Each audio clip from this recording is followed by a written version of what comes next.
Hello ladies! Today for Women Now, I will be teaching you how to increase your growing area by building a garden arch.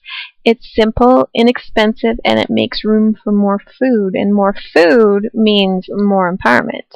First off, we need supplies, so we're going to need 10 8-foot long 1-inch PVC pipe, 10 2-foot long rebar that are about a half an inch in diameter so that it'll fit in the 1-inch PVC pipe, 5 elbow connectors, and a roll of welding netting that's 4 feet wide and 50 feet long, bolt cutters, and a package of 100 zip ties.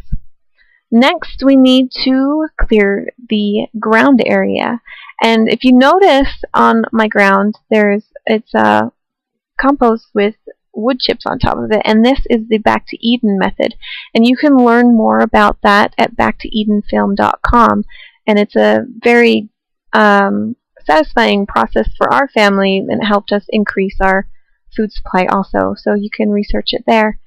So I have my littles clearing out the area, and we're measuring this 4 foot wide by 20 feet long and 8 feet tall. So that's the amount of area that we're clearing out, and making sure there's no plants or rocks in the way.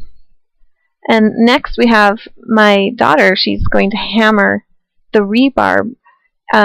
They're 2 foot long rebars, and so you're going to hammer a foot into the ground, so there's a foot above the ground, which you will then put the arch on later. And these need to make sure you need to measure these properly, otherwise your arch will be crooked or lopsided. And you'll be making 2 rows that are, make sure they're straight, and they're going to be 4 feet apart. And then in those rows, you're going to have 5, which will also be 4 feet apart from each other. And then the next step is simply connect the 2 8-foot poles together with the elbow. And then just slide them on the rebar, which will give it a cute little archy thing, and archy shape. And my daughter was able to do this by herself, so it's a pretty simple process. Now is the time, after you get all of those poles up on the rebar, is to make sure it's straight and looking good before you put the netting on. I mean, this is the time to be OCD and check it out, because it's a very simple thing to move the rebar now, but not when you put the netting on later.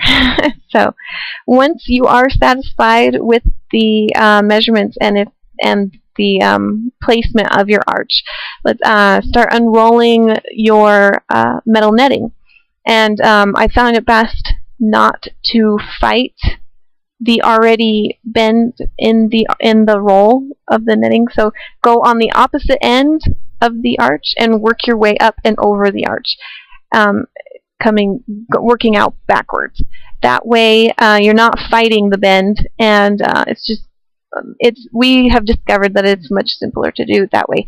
And this process, you're definitely going to need a partner, and because having one on each end, and just as you go, attach it with your zip ties and just keep moving up and over the arch and over to the other side. It's pretty simple if you have a partner.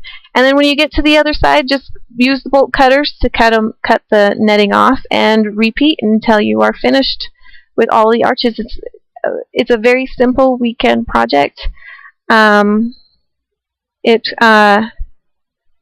It was a lot of fun, and I hope you guys try it, because a typical garden, you would have to space your squash or melons 2 to 4 feet apart to make way for the vines. And with a vertical garden, you can place the plants a foot apart, and since the vines are going up instead of out on the ground.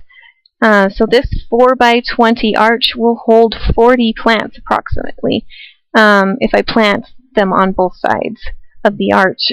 So I hope you enjoyed this. I hope this was helpful. I'm really excited to start planting, and I hope you do too. Happy gardening!